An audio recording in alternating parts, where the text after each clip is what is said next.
Hermanos, a principios del siglo XX fue fabricada una guitarra llamada Dreadnought D35, famosa por un sonido intenso, vibrante, armónico y potente. Y le pusieron ese nombre porque un acorazado británico durante la Primera Guerra Mundial fue utilizado, el HMS Dreadnought, y fue fabricado de una manera muy especial porque trozos de madera fueron utilizados, porque maderas grandes del palo santo no se encontraban. Entonces los fabricantes se las ingeniaron para unir trozos de ese palo para poner en la parte posterior de la guitarra, y el resultado fue un sonido brillante, potente, armónico, que gracias a Dios ellos pudieron tener esa iluminación en la mente para hacer ese portento de instrumento. Pero la obra de Dios se asemeja mucho al diseño novedoso de esa guitarra. Nuestro Señor Jesucristo reclutó y tomó fragmentos de personas muy diversas para que formaran parte de su plan y propósito eterno.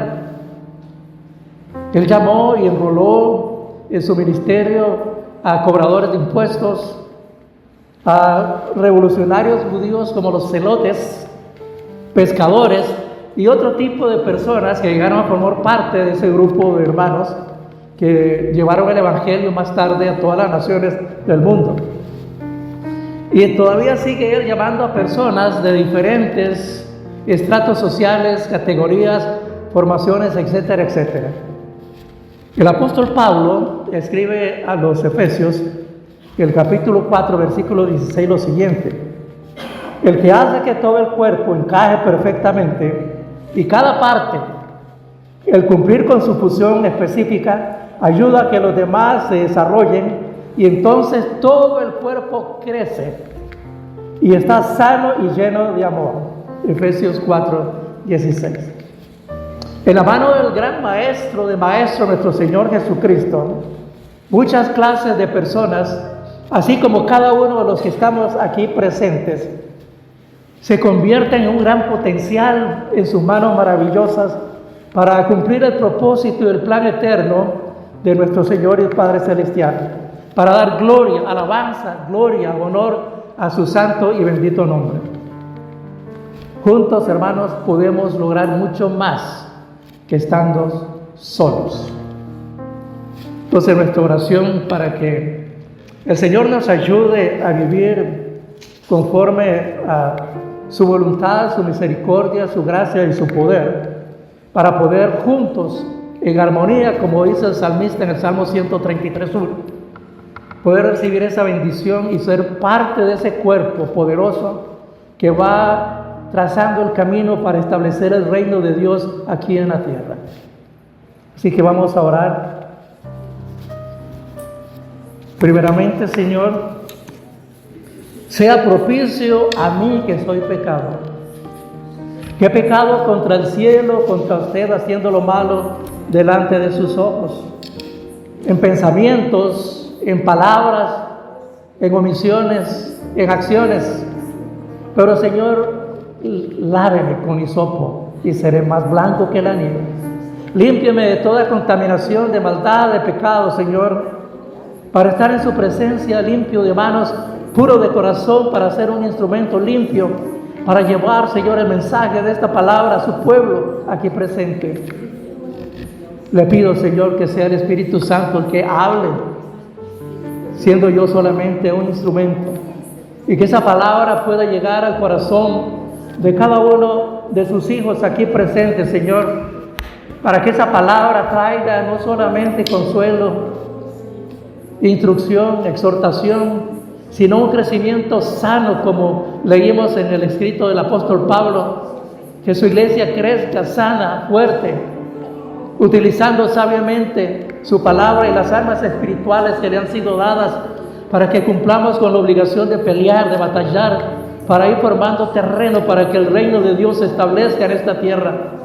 Por eso, Señor, con la oración que nos dejó de modelo nuestro Señor Jesucristo, también nosotros santificamos su nombre santo y bendito. Y le pedimos, Señor, que ese reino infinito se establezca en esta tierra. Y así su voluntad que se hace allá en los cielos, todos sus seres espirituales, sus hijos espirituales cumplen su voluntad. Así también en la tierra sus hijos terrenales cumplamos su santa y bendita voluntad para alabanza de su gloria. En el nombre de Cristo Jesús le damos infinitas gracias. Amén y amén.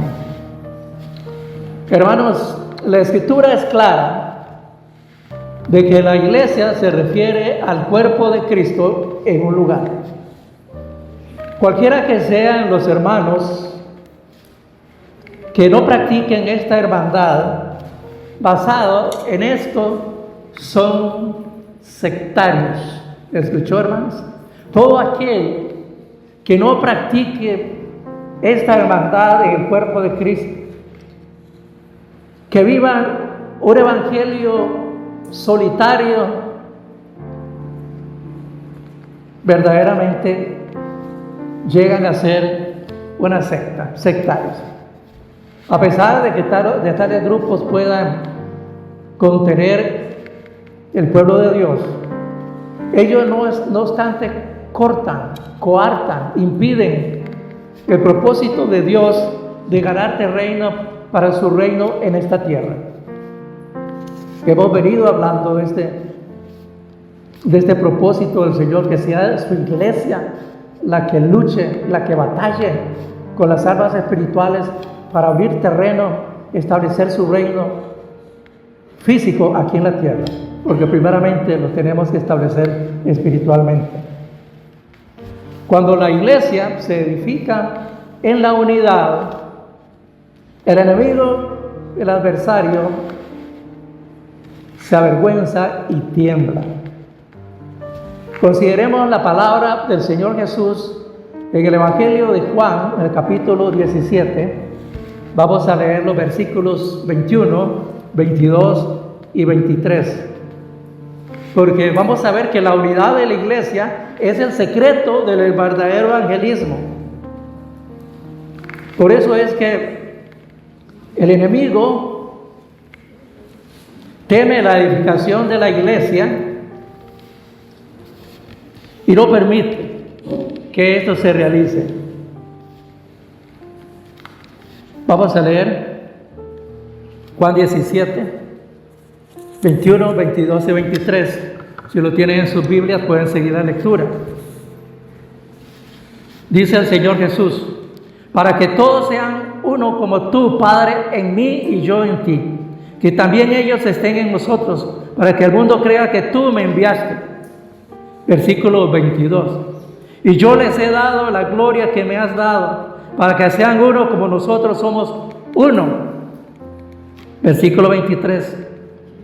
Yo en ellos y tú en mí, para que sean perfeccionados en una unidad, para que el mundo conozca que tú me enviaste y los amaste a ellos como me amaste a mí. Vean ustedes que el tema principal, el meollo de esta oración es la unidad. Lo mencionó varias veces en estos párrafos, en estos versículos: unidad, uno con el Padre. Como el Señor es uno con el Padre, nosotros somos uno con Cristo. Así debemos de ser. Sin embargo, uno de los grandes obstáculos que se presentan para que muchos incrédulos no lleguen a conocer el Evangelio, no permiten que la verdad les llegue, es precisamente el hecho de que hay cientos de iglesias con diferentes denominaciones que están enviando al mundo un mensaje que Cristo está dividido. La unidad, repetimos, es la esencia de la oración del Señor Jesús en el capítulo 17 de Juan. En el libro de Apocalipsis, en los capítulos 2 y 3, Se menciona que solamente un candelabro hay en cada una de las iglesias. El candelabro es el símbolo de la presencia, del testimonio de Dios. La representa la revelación del mismo a través del candelabro. Tiene un gran simbolismo en sí, a Cristo, el aceite, el Espíritu Santo. Pero cuando el candelabro está segmentado, está quebrado, y el aceite se derrama y no hace posible que brille en todo su esplendor la gloria del Señor. No permite que traiga un crecimiento espiritual, la plenitud espiritual en la iglesia cuando hay una división, cuando el candelabro está roto, está diseminado por todas partes, hermanos. Estoy convencido, hermanos, y yo no sé cuál es el sentir suyo, pero creo que la mayoría de los cristianos no entienden realmente que el alcance del verdadero significado de la singularidad y la unidad de la iglesia. Cuando decimos singularidad es porque la iglesia es única. No hay otra cosa, no hay otra institución que sea igual a la iglesia. Es singularidad.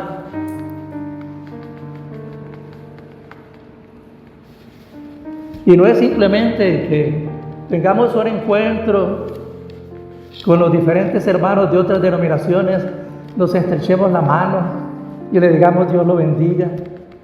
Esto es como una máscara para encubrir verdaderamente nuestra independencia y nuestro espíritu divisivo que existe en cada uno de nosotros, producto de lo que hemos venido heredando en la caída, donde el alma y el espíritu fueron fragmentados.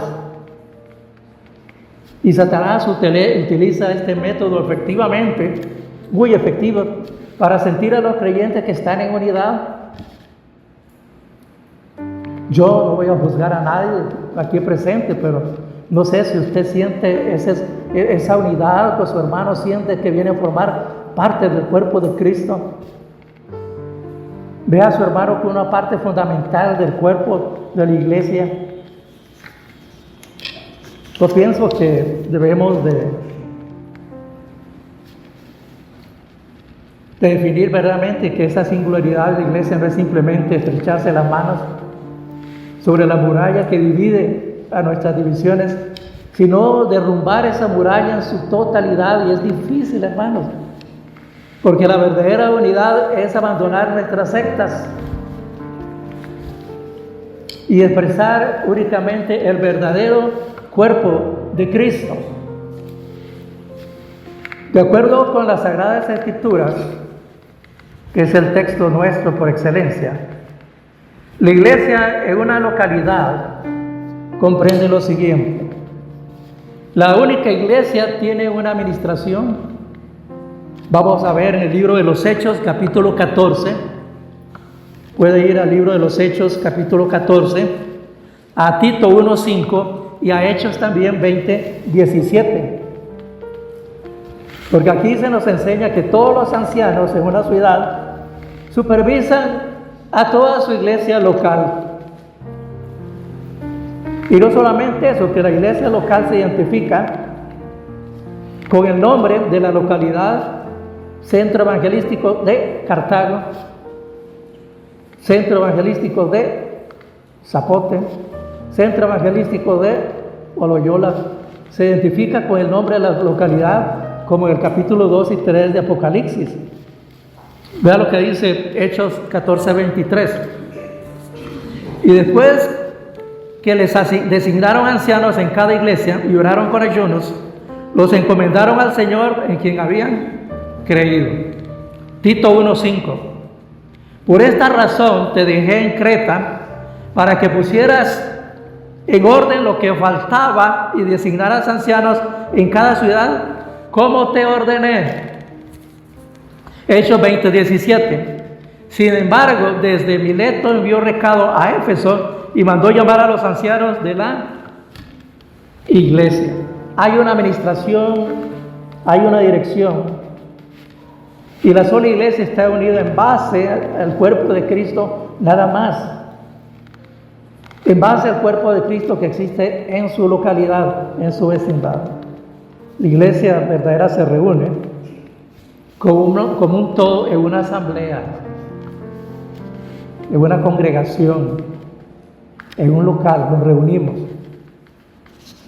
Y todo esto, hermanos, nos va a llevar a algo que nosotros debemos de tener muy en cuenta y que la Escritura también nos exhorta a que estemos atentos, porque hay una oposición a la construcción de la iglesia. Usted tal vez está muy tranquilo aquí en su hogar, pero ignora que quizás que hay fuerzas extrañas que están opuestas a la construcción de la iglesia. Quizás cuando llegamos a este punto muchos van a decir, bueno, es que eso es muy idealista, es imposible que se logre todo eso. Es imposible que el pueblo de Dios se arrepienta y luego llegue a tener una unidad, que llegue a perder ese carácter divisivo, independiente, egocéntrico que tenemos muchos dentro de nosotros. Tal vez no comparte ese optimismo. Sin embargo, a esta hora, hermanos, Dios está levantando un pueblo. Dios está recobrando el testimonio de nuestra unidad en aquellos que verdaderamente son capaces de responder a su llamado. Y no estoy hablando aquí de sectas, estoy hablando de cuerpo de Cristo, hermano. Que usted lo discierna cuando va a tomar la cena del Señor, discierna el cuerpo de Cristo, porque si no lo hace, juicio, come y bebe. Y eso lo dice Pablo, 1 Corintios 11. Por todo el mundo de hoy, tal vez usted no conoce, no sepa, o quizás sí, Dios está levantando grupos de creyentes que han abandonado sus sectas y se reúnen solamente basados en el Señor Jesucristo, como lo hacemos en este momento. Aquí nos reunimos no porque somos unas sectas, no porque somos un grupo independiente, sino porque somos cuerpo de Cristo y nos reunimos en el nombre de nuestro Señor Jesucristo y punto.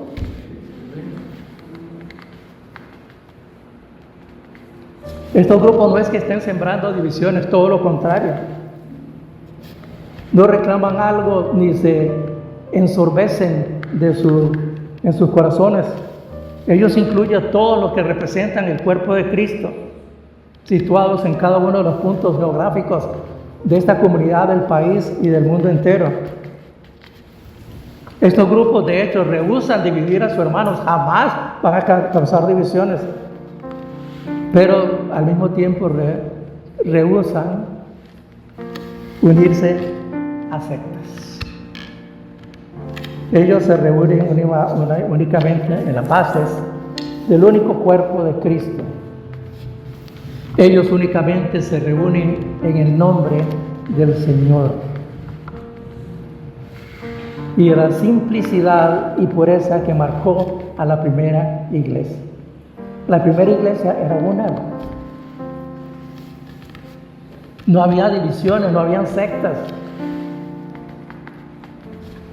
En el plan y propósito de Dios, estas compañías, estos grupos son instrumentos que Dios utiliza para recobrar su testimonio. Oiga bien, ellos son su reacción al presente desorden que existe dentro de la iglesia del Señor. Sin embargo, estos grupos, estos hermanos, no están exentos de tener enemigos, ya que Satanás reconoce que a medida que la iglesia se va edificando, él va perdiendo su terreno en su reino. El Señor enseñó esto, que al construir su iglesia había una amenaza para el reino de Satanás en este mundo. Mateo 16, 18 y 19.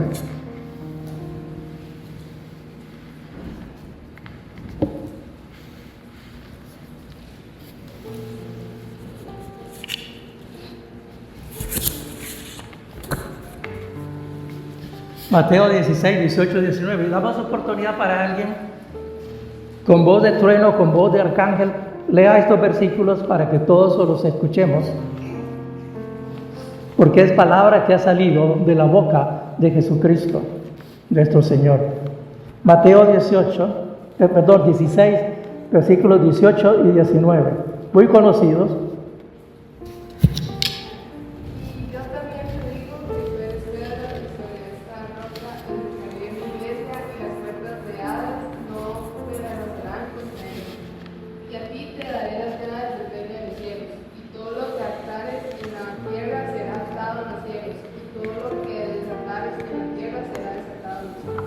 Amén. En esta versión dice lo siguiente al final: te daré las llaves del reino de los cielos, y todo lo que prohíbas en la tierra habrá sido prohibido en los cielos, y todo lo que permitas en la tierra habrá sido permitido en los cielos. Vea lo que está transfiriendo el Señor a su iglesia. Es algo que Dios prometió, Cristo prometió, que las puertas del Hades o del infierno no prevalecerán contra el edificio de la iglesia. Cristo implica una advertencia sobre esta construcción de la iglesia, porque el enemigo va a tratar de destruirla. Y esa es nuestra lucha, hermanos. Nuestra lucha no es contra carne y sangre, entienda eso. No es nada de política ni de política social. Es una lucha contra gobernadores, principados, jueces de las tinieblas de maldad en las regiones celestes. Entendamos esto, por Dios, por misericordia, entendamos esto. Que las armas de nuestra milicia no son carnales, sino que son espirituales para la destrucción de fortalezas. Esa fortaleza que el enemigo ha levantado de filosofías, de religiones, de sectas. Y contra todo pensamiento que se levante contra el conocimiento de Dios, para llevar todo pensamiento cautivo a la obediencia de Cristo y de estar prestos a castigar toda desobediencia cuando la vuestra sea perfecta. La palabra es muy clara, hermano. Cristo lo prometió. El enemigo no tiene mayor problema cuando los cristianos edifican sus propias sectas. Yo creo que hasta bailan en cuatro patas. Pero tiembla cuando se reúnen solamente en el nombre de Cristo. Por esta razón, relata la edificación de la iglesia para introducir el reino de Dios en la tierra. Vamos a entonces Mateo 18, del 18 al 20. Porque, hermanos, el reino de Dios sufre una pérdida cuando la iglesia se divide. Sufre una gran pérdida y es triste y vergonzoso cómo está dividida la iglesia. Veamos Mateo 18, del 18 al 20. Alguien que se ofrezca de voluntario. Sí.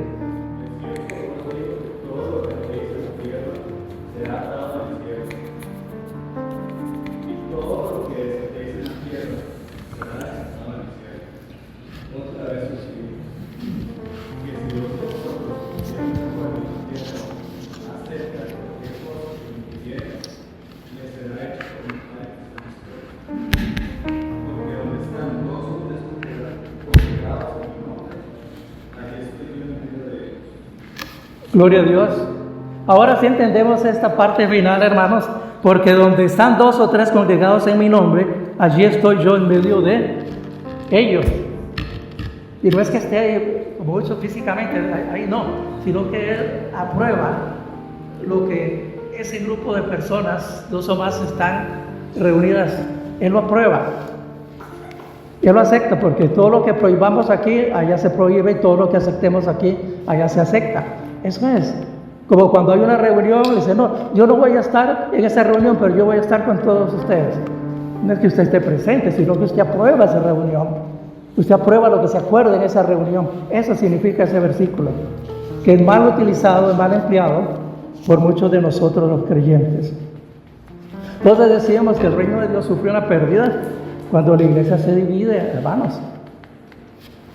Y el Antiguo Testamento, que es sombra de lo que iba a venir en el Nuevo Testamento, se ilustra claramente esa satánica posición, porque es una posición satánica. Después que el pueblo de Judá fue llevado cautivo a Babilonia, todo Judá se dispersó por todo el imperio babilónico, exiliados de su tierra. Entonces la cautividad, oiga esto, hermano, la cautividad en Babilonia sirve como un tipo profético de las divisiones que han separado a los cristianos desde el siglo IV. Porque antes de esa fecha la iglesia era una. Se reunía en el nombre del Señor únicamente. No se reunía porque iba a llegar el cantante más famoso en ese momento. Ni iba a llegar el apóstol o el profeta o el pastor de renombre.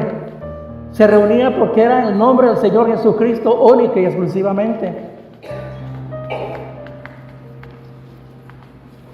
Dios utiliza a Esdras y a Nehemías, ustedes conocen toda esa historia, para traer al pueblo de Dios de la cautividad, para traer al pueblo de Dios de regreso a Jerusalén, para restaurar su testimonio y para que nuevamente se comience a llamar Dios del cielo y de la tierra.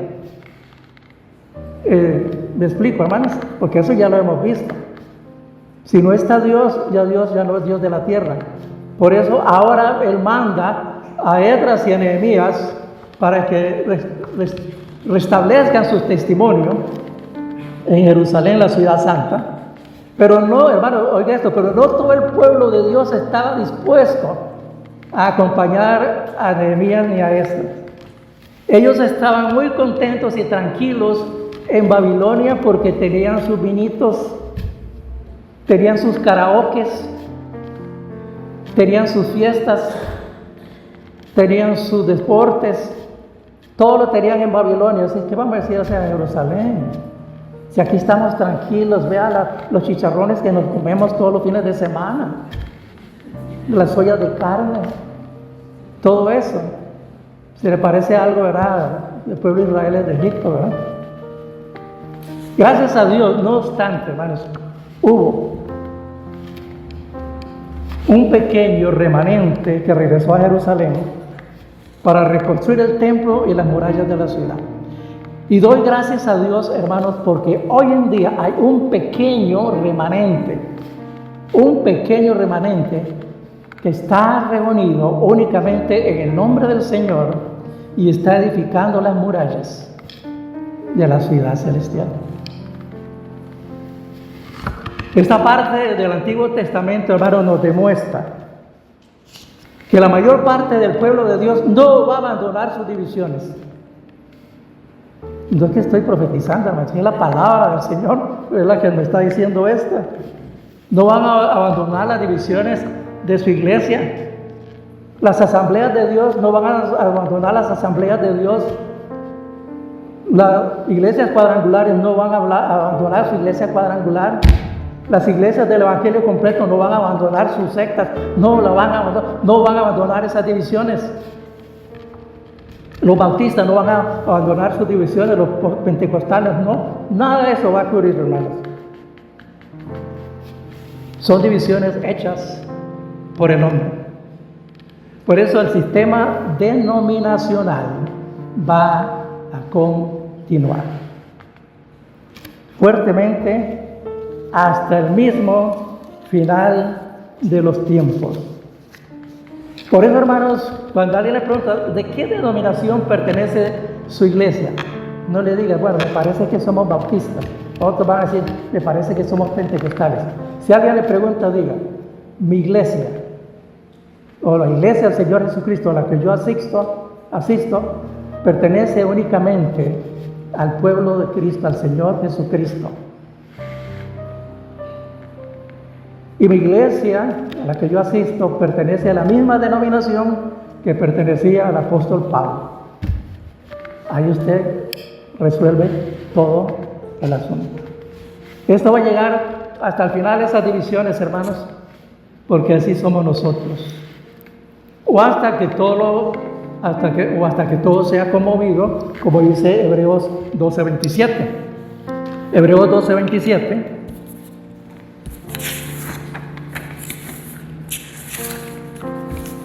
Búsquelo ahí, vamos a darle tiempo.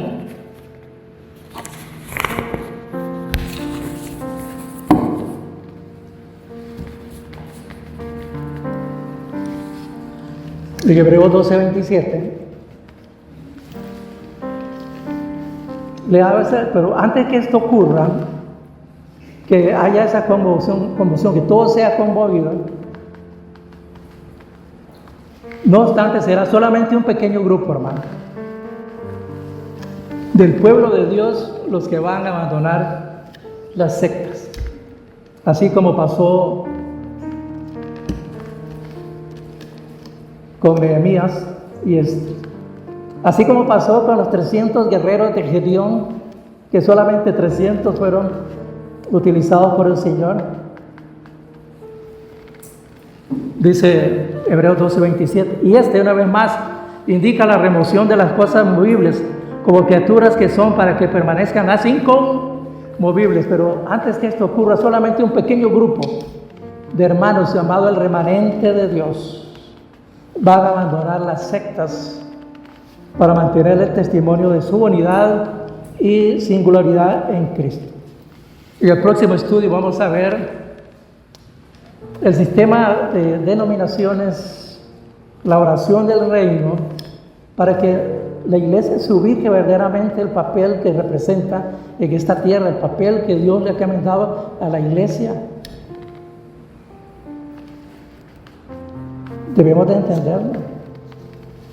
Porque cuando Nehemías comenzó a construir las murallas, ustedes conocen que comenzó inmediatamente la oposición. Apareció Sanbalat, apareció Tobías el amonita. Se burlaban diciendo, pues, que una zorra se para en esa muralla y se va a derribar. Los árabes, amonitas, los de Asdod, todos se confabularon para que no se construyera la muralla. Lo mismo está pasando con la construcción de la iglesia de Dios en este tiempo, hermanos. Será atacado violentamente por las denominaciones actualmente existentes. Entonces, todos los hermanos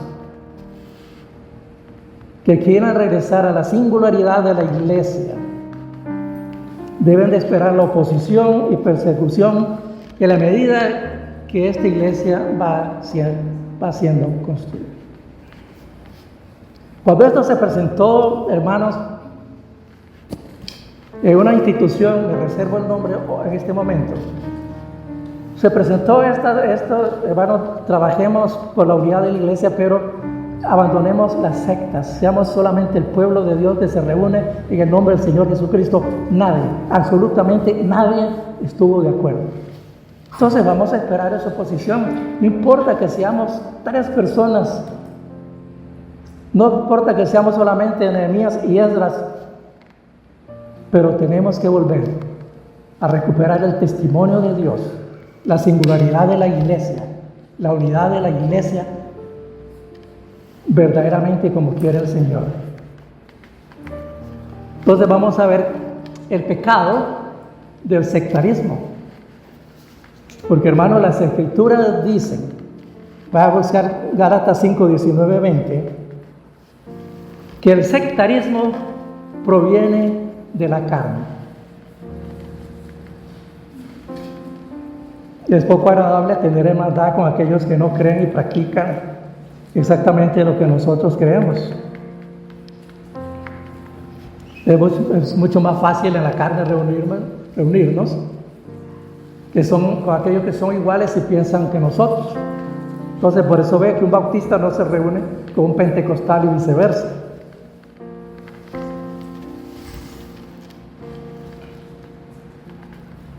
¿Se lo tiene? ¿Qué dice en su versión?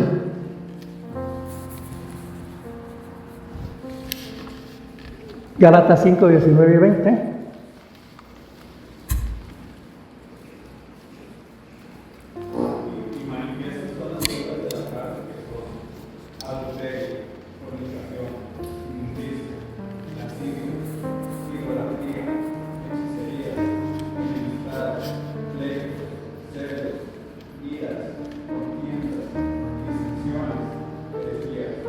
Amén.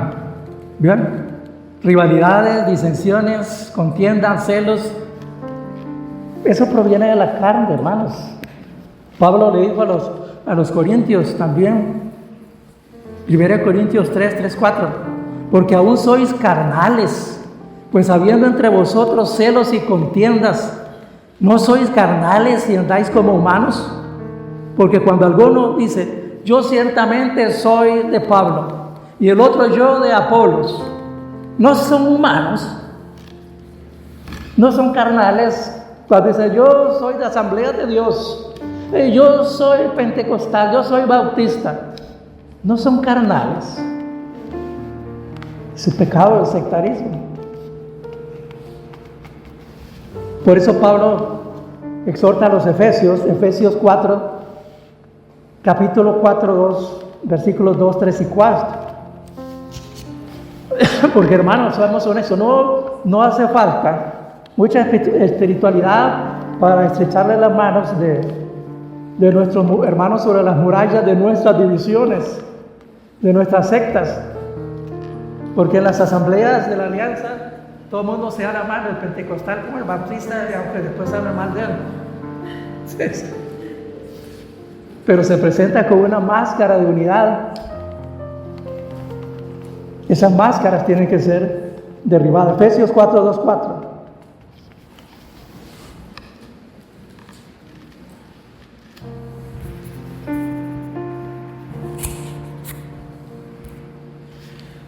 Dice el apóstol, con toda humildad y mansedumbre, soportándonos con longanimidad unos a otros, en amor, solícitos por guardar la unidad del Espíritu en el vínculo de la paz.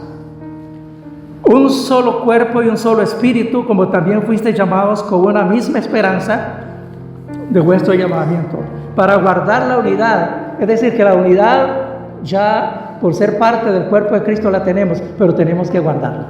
Y ahí está el problema. Decíamos que no hace falta mucha espiritualidad para que yo le dé la mano a un testigo,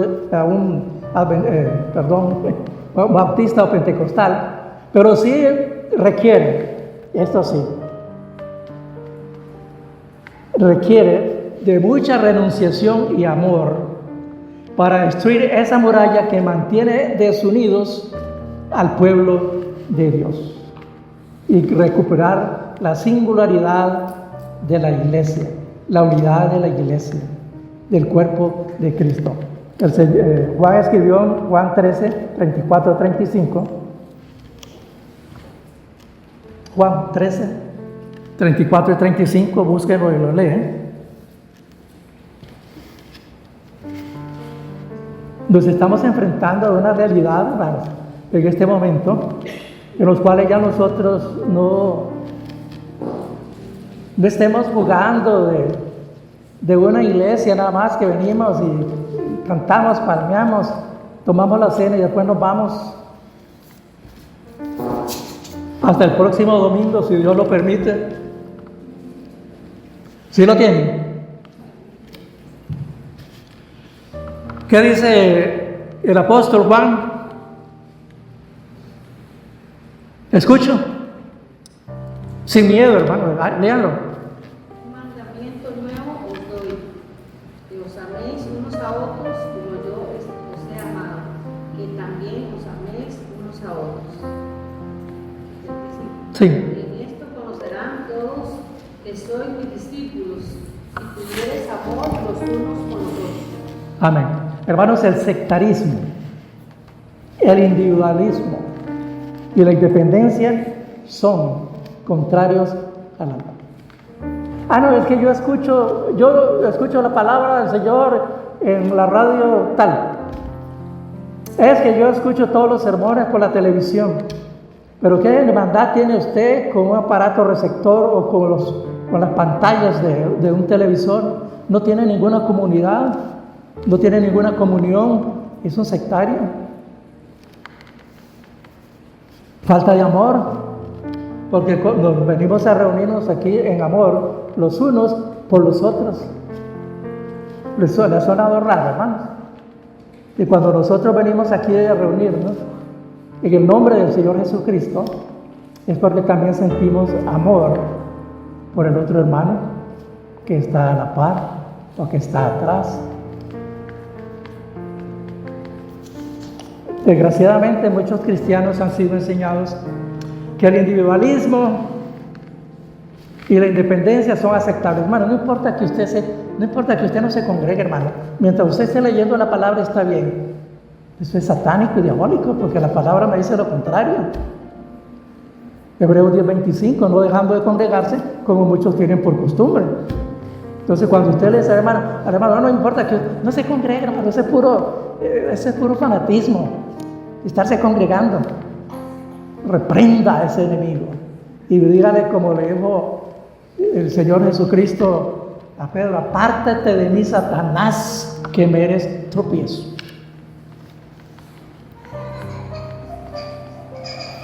Ignora que el verdadero cristianismo es corporativo, es de cuerpo. Ese individualismo, esa independencia son las marcas de una actividad privada. No hay lugar para el individualismo, hermanos, en el cuerpo de Cristo. No hay lugar para la independencia en la iglesia del Señor, porque todos somos miembros los unos de otros. Efesios 4:25. Búsquenlo, hermano.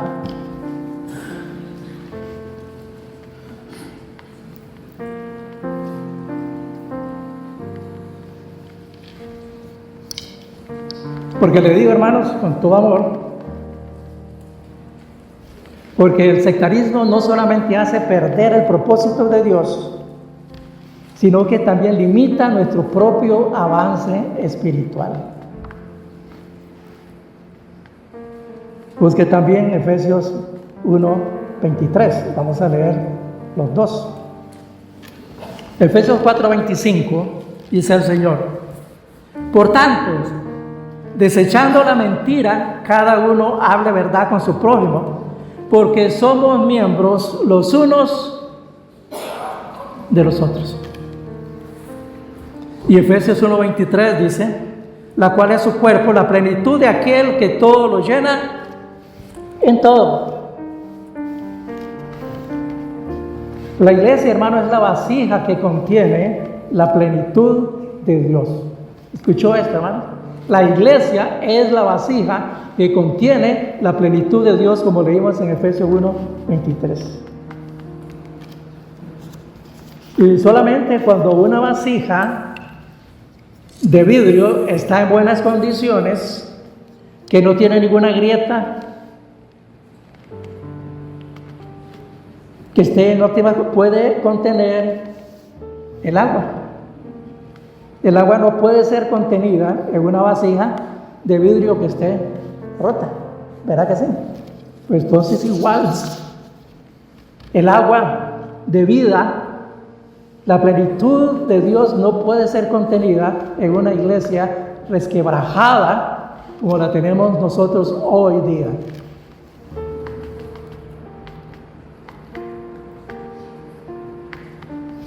Igual está ocurriendo en la iglesia de hoy. Las divisiones de la iglesia han debilitado el poder espiritual del cuerpo de Cristo. La iglesia carece de poder porque está muy dividida. Lo hemos mencionado una y otra vez. Como resultado, hermano, del evangelismo, la madurez espiritual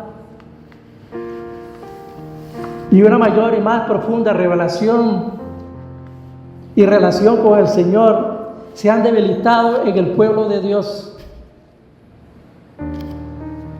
Nos hemos convertido, hermanos, en puramente religiosos. Venimos al culto y salimos como cuando antes decíamos: ya fui a misa, ya cumplí. Y eso es grave, hermanos.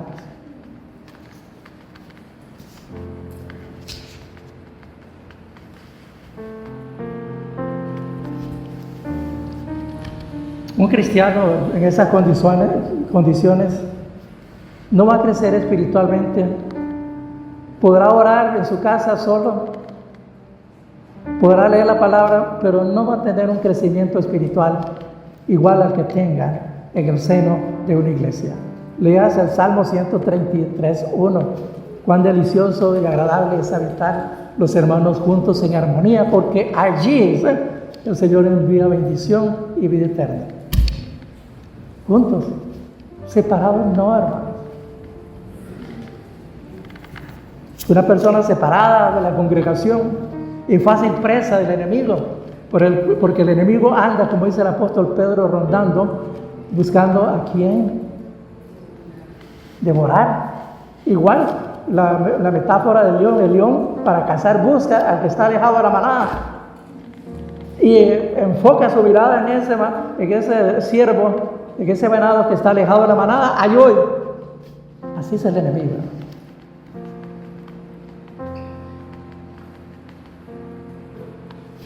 Todas las riquezas y la plenitud de Cristo se encuentran en la iglesia, como leímos en Efesios 1:23. Además, hermanos, seamos honestos, uno no puede comprender las profundidades del amor de Cristo solamente lo podemos comprender juntos, en armonía, con todos los santos. Efesios 3:18-19 y 1 Corintios 12:20 y 21. Solamente juntos podemos percibir las dimensiones del amor de Cristo, lo alto, lo ancho, lo profundo. Juntos jamás, hermanos.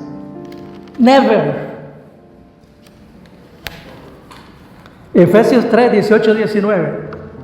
Búsquenlo, yo se los leo, usted nada más sigue la lectura.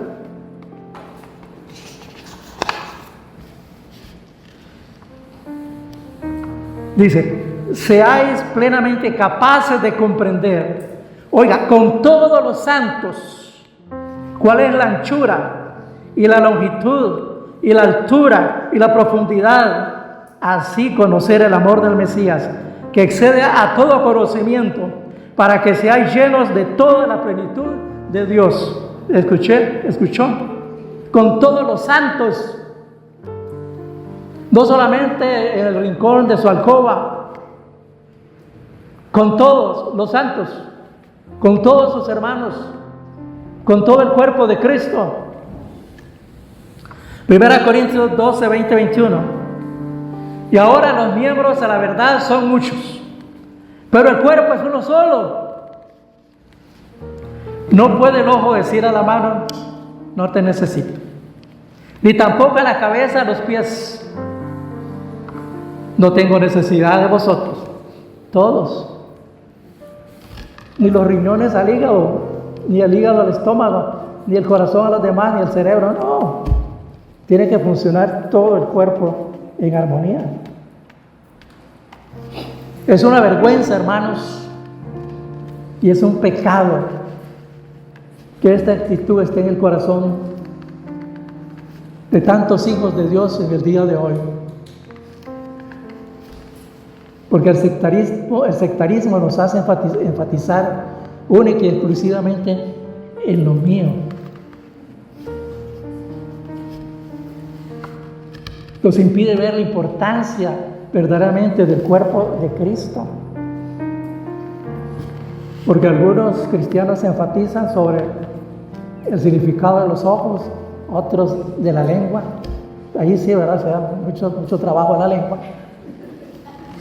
Otros enfatizan en los pies, etcétera, etcétera.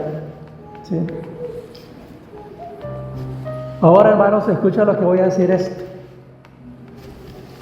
La mayor parte de las asambleas hoy en día se aglomeran alrededor de un hombre o la visión de él de las cosas, y que generalmente se llama apóstol, profeta o pastor. Hoy en día se ha desatado una verdadera pastorlatría, apostolatría, profetolatría. Todos idolatran al apóstol, al profeta, al pastor, que tiene una elocuencia grande. Y eso, hermanos, es aborrecible a los ojos de Dios. Porque el único que se merece la gloria es Él. Él no comparte su gloria con nadie. Por eso cuando alguien dice, hermanos, ¿qué sermón? ¿Qué? Sí, eso ya me lo dijo el diablo también. ¿Por qué? Porque se va a elevar la persona. Se va a poner, bueno, por arriba de Jesucristo incluso.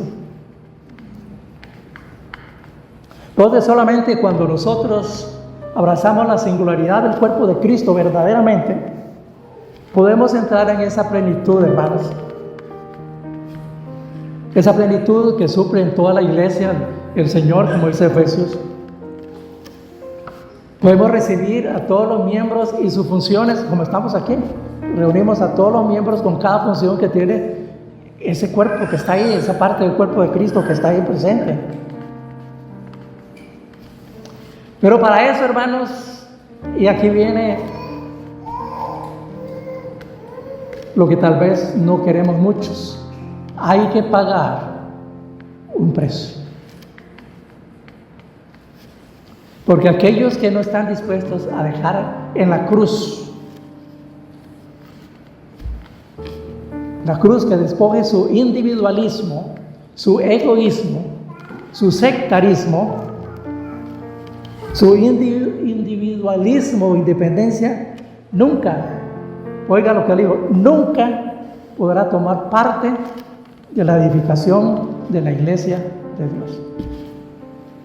Lo repito, hermanos,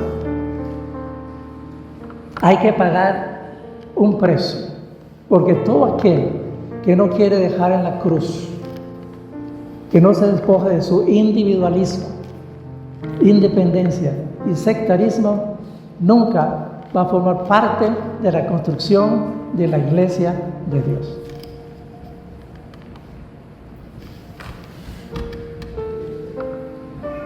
Dígame algo. Gracias, hermano. Gracias. Porque si no, decir que seré que yo estoy equivocado, o tal vez seguramente ese hermano, yo no sé, se fumó algo verde. Sí, o qué sé yo, pues seguramente la cena de anoche fue muy copiosa y entonces está delirando.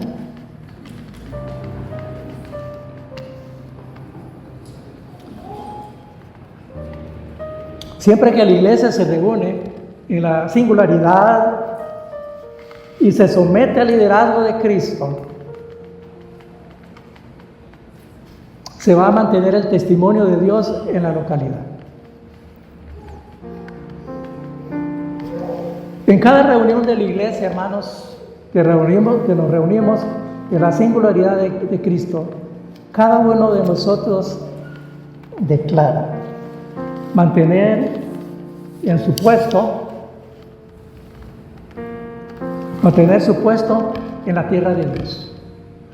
Cada vez que usted viene en el nombre del Señor Jesús, en la singularidad de la iglesia, declara que usted viene a formar parte de la tierra por Dios. Esa tierra, usted es tierra santa. Olvídese de esas excursiones a Jerusalén o a Israel, esa no es tierra santa ya. La tierra santa es usted. Cristo es la tierra de usted. Hacemos más que simplemente venir a alabar a Dios, que está bien. Saludando y tomando la cena del Señor, que está bien. Pero ellos, todas estas personas que abandonan esas sectas y están en la singularidad de Cristo, vienen a formar un lugar para que descansen los pies del gran yo soy, porque la tierra es el estrado de sus pies, dice el salmista, pero tiene que haber tierra para que los pies del Señor descansen en la tierra. Que porten su testimonio, hermanos. Eso es lo que se necesita. Oiga esto, hermanos, y esta oración se la voy a mandar al chat. Porque cuando nos reunimos con otros creyentes, como aquí, en las bases de nuestra singularidad en el Señor Jesucristo. Anote esa palabra, singularidad.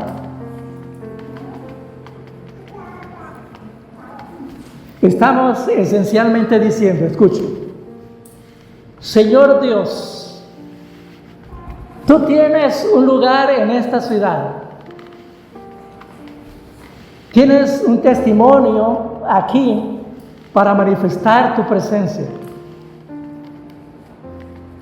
Estamos aquí en la tierra por ti, para que establezcas tu reino en ella. Esta oración no se parece en nada a las oraciones que nosotros pedimos. Deme esto, deme casa, deme carro, deme familia, deme esto, deme sanidad, deme esto, deme.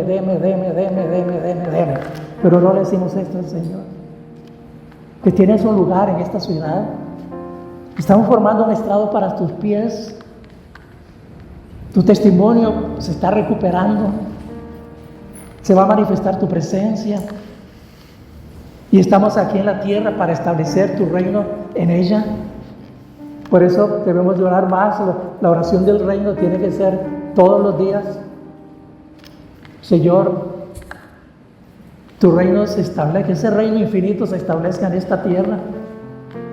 De tal manera que su voluntad también se haga aquí en esta tierra.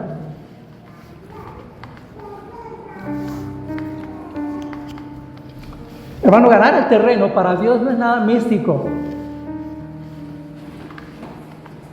ni difícil de alcanzar. Podemos hacerlo cada vez que nos reunimos con otros creyentes bajo la dirección de Cristo únicamente. La iglesia expresada localmente en esta tierra, porque la iglesia viene a ser una especie de nueva Jerusalén que manifiesta el propósito eterno y plan de Dios en cada ciudad. Vamos a orar, porque había la pregunta que hicimos: ¿qué pasa actualmente con el pueblo de Israel? Romanos 11:26. Nadie me ha dicho nada sobre el hermano Gilbert.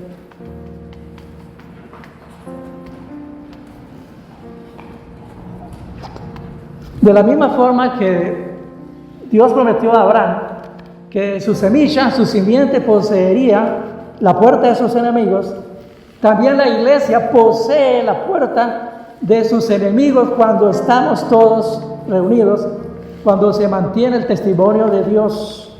Génesis 22:17.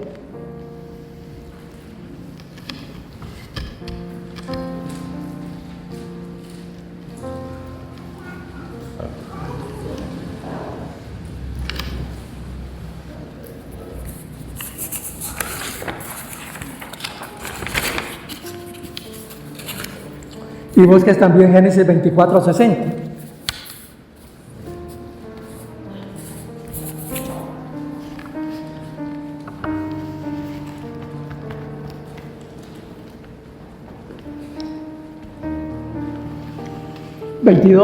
Génesis 22:17 dice: ciertamente, está hablando el Señor a Abraham, ciertamente te bendeciré y multiplicaré inmensamente tu descendencia como las estrellas de los cielos y como la arena que hay en la orilla del mar. Oiga esto: y tu descendencia poseerá la puerta de sus enemigos. Pregunta: ¿cuál es la descendencia de Abraham?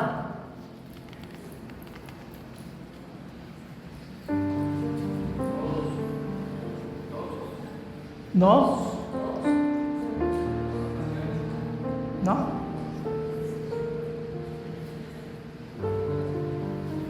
Son todos aquellos que por fe, oiga la palabra, que por fe han creído en el Señor Jesucristo. Nosotros ahora somos simiente de Abraham, porque no todo judío, no todo israelita es simiente de Abraham, sino solamente aquellos que han creído en el Señor Jesucristo.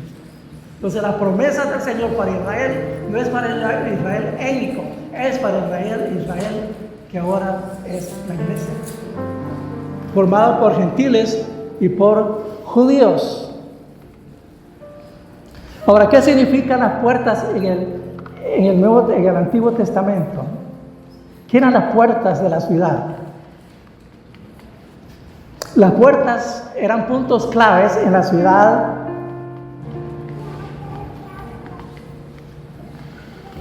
Si usted tiene las puertas, tiene la ciudad. ¿Se acuerdan cuando en Jueces 16, del 1 al 3, Sansón fue a Gaza para echarse con una prostituta? Y todos dijeron, bueno, vamos a esperar que se despierten para matarlo. Y él se despertó a mediodía. ¿Y qué hizo?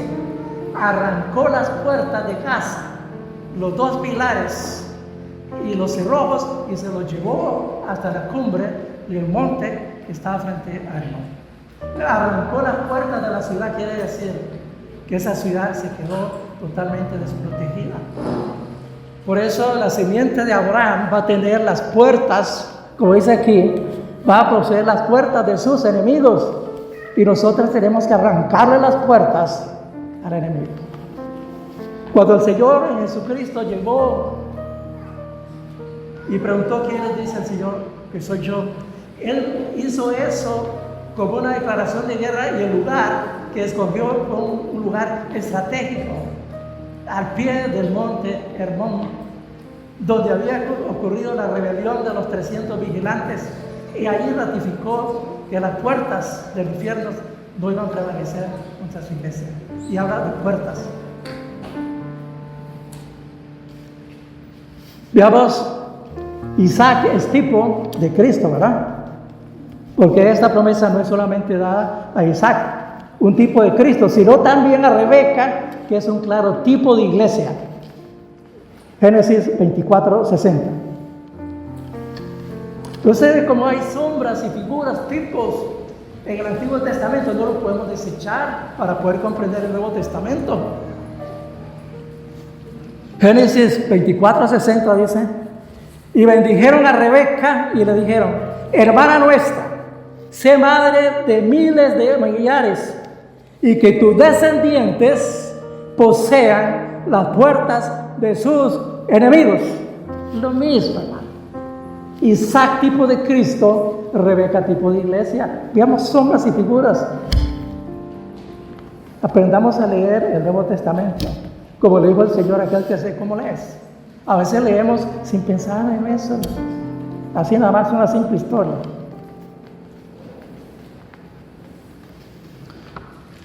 Ahora sí, como la semilla espiritual de Abraham y como la novia de Cristo, Dios ha prometido a la iglesia poseer las puertas de sus enemigos. Puntos de control de la tierra. Gálatas 3:29.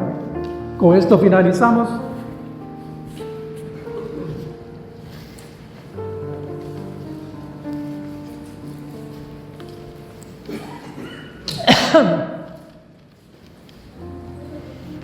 Sí, hermano, Gálatas 3:29 dice: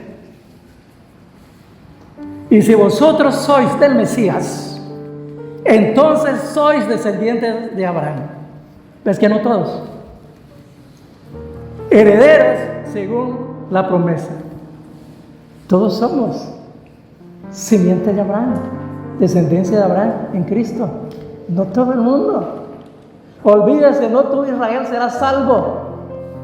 Solamente será salvo el remanente.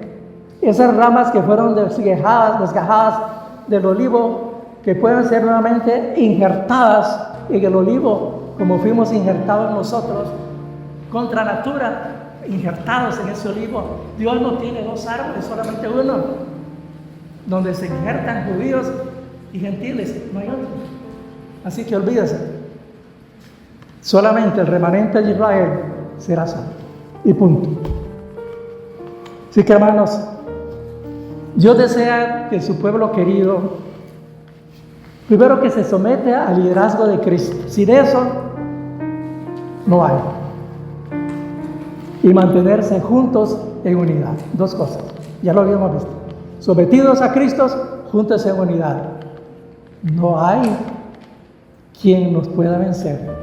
con esto, hermanos. Seremos más que vencedores en Cristo Jesús. Ahora entiendo eso. Y la manera que nosotros hagamos esto, hermanos, vamos a poseer las puertas del enemigo de Dios y avanzaremos su reino. Y dejemos de dejar la iglesia. No sigamos jugando de iglesia. La iglesia verdaderamente como cuerpo de Cristo tiene una misión, tiene una batalla. Por eso dice que somos más que vencedores en Él, porque tenemos que luchar. Así que oremos, hermanos.